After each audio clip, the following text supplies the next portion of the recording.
All right, today is Tuesday, March 1st, 2022, and it's time for the monthly portfolio review. Let me start with high level and then we'll get into some of the specifics because a lot has happened in February, especially the last couple of weeks as it relates to Russia invading Ukraine and all of the market volatility that entails. But let's start at the very top. So year to date, my portfolio is down 2.9%. That's through the end of yesterday's close. This is compared to the S&P 500 that's down 8% year to date.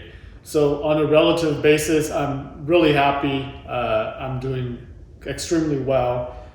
Two things are helping in that regard. One is the risk parity allocation that I'm starting to move some of my funds into. And the other is the cash cushion that I've been holding for a while, which was sitting at around 60, 61%, something like that.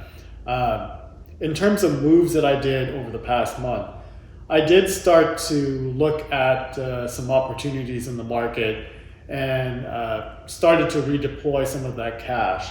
So what I did in February was, and this was actually before the invasion of Ukraine by Russia, I might have done better if I waited, but you really don't know, right? But I made these moves in February. What I did was I took about 15, 16% of my cash and pivoted to some financial companies. And I also bought a small holding of industrial in the form of 3M. But it was mostly towards financials. The main reason for that, in my thinking, was that rates are going up. The Federal Reserve has already telegraphed that they're going to be raising rates over the next 7 Fed meetings or something like that. We can debate about the magnitude of how far they'll raise rates, but I don't think anybody can deny that they're going to raise rates. And in a rising rates environment, the banks and the financials do really well. So I ended up buying some community banks and some insurance companies that have exposure to the financial markets.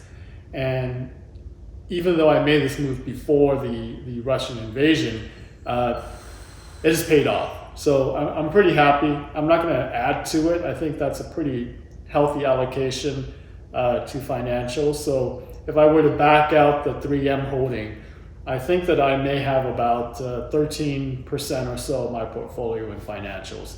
So I'm happy to sit on that and just see where it takes me for the next couple of years. So that was an opportunity that I couldn't resist.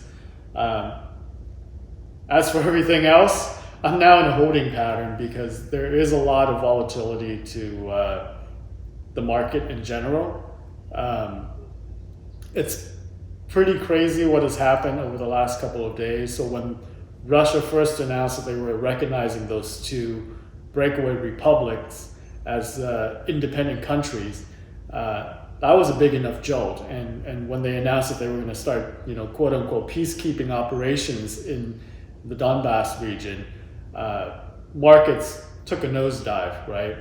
And then over the weekend, it looked more and more like it was going to be a full-fledged invasion of Ukraine, and it actually became a full-fledged invasion of Ukraine. And I was so certain that the markets would have just tanked, when we opened back up in the new week. But it didn't happen. I was really surprised. I think that I saw something about, some of the shorts were covering and all that, and that was a temporary bump in the market. But regardless of what's causing some of these price movements that we're seeing in the market, the name of the game right now is volatility. It's going to go up, it's going to go down. It's probably more on a downward trajectory overall, unless you're in commodities or gold. But it's going to go down. So for me, there's just too much volatility. I'm just going to ride it out and sit at this allocation. I have a plan in place where I am reallocating some of the cash on a 18 to 20 month basis into the risk parity allocation, and I'll stick to that. But aside from that, I don't anticipate doing anything else over the next couple of months. I really want to see what happens when the Feds actually raise rates in March here and see how the market reacts.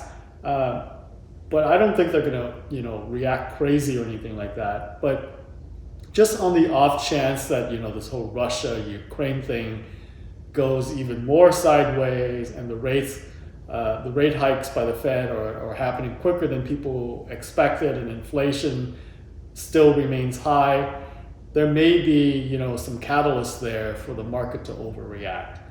And if it does, and we're going to see, a reduction in market value of 10 to 15% or more over the short term, a couple of weeks, then that may be an opportunity for me to deploy more cash quickly and buy at such a big dip. Do I know that that's what's going to happen? No idea. I can't say for certain. No one has a crystal ball. So unless that happens, I only plan to just deploy my current plan of just buying a little bit each month into the risk parity allocation and see where things take us. In terms of holding long-term bonds, I think this is a question that keeps coming up. Had a friend over yesterday that asked me about, the wisdom of holding long-term bonds in a rising rate environment. And my explanation was that, in looking back at past environments where we've had rate increases, long-term bonds went down. They're inversely correlated to movement of rates. So that's not a surprise. What was a surprise to me was that they didn't go down that badly as long as the rate rises were moderate and increasing, at a predictable rate. So as long as that happens, I think that the market has already priced in rate increases, and holding long-term bonds shouldn't be that bad, right? If things were to happen much quicker, then that's a different story, but I'm not worried about it. And the main reason I'm not worried about it is that all of these expectations are baked in. The players that are out there already know that this is going to happen. It's just a matter of magnitude. And if that's the case, I'm still going to buy long-term bonds to hold and be the ballast in my portfolio, because it's a pretty good uncorrelated assets to equities most of the time. In certain environments, that changes. But that's why I hold, long-term treasuries. The same reason I hold gold, it's not really an investment per se. If you were to measure it on some of the characteristics of an investment, like it doesn't provide a cash flow. But it's still an investment. And I hold it because, for a while, when inflation was going up, it didn't do much, gold, that is. But now that we see, Russia invading Ukraine and inflation remaining high, gold is actually doing what it's supposed to. And in the latest rebalancing that I did, that helped, So long-term treasuries and gold, they're supposed to kind of provide a counterbalance of stocks so that your portfolio don't go down nearly as much. And of course, it doesn't go up nearly as much either. So a smoother ride. And right now I'm seeing that. So the reason that I'm not down nearly as much as the market, cash and that risk parity allocation, right? Gold and long-term treasuries are beginning to have increases just because of the flight to safety. So I'll just stick with my plan for now and kind of monitor everything. If there is a true opportunity, I'll reconsider redeploying some more of that cash, but I don't know if that's going to happen, so we're just going to have to wait and see. In any case, that's it for the monthly update. I hope you enjoy. I know that these videos come much less frequently than people hope, but it's not a job for me. I do it because some people find it interesting, so I'm glad you're watching.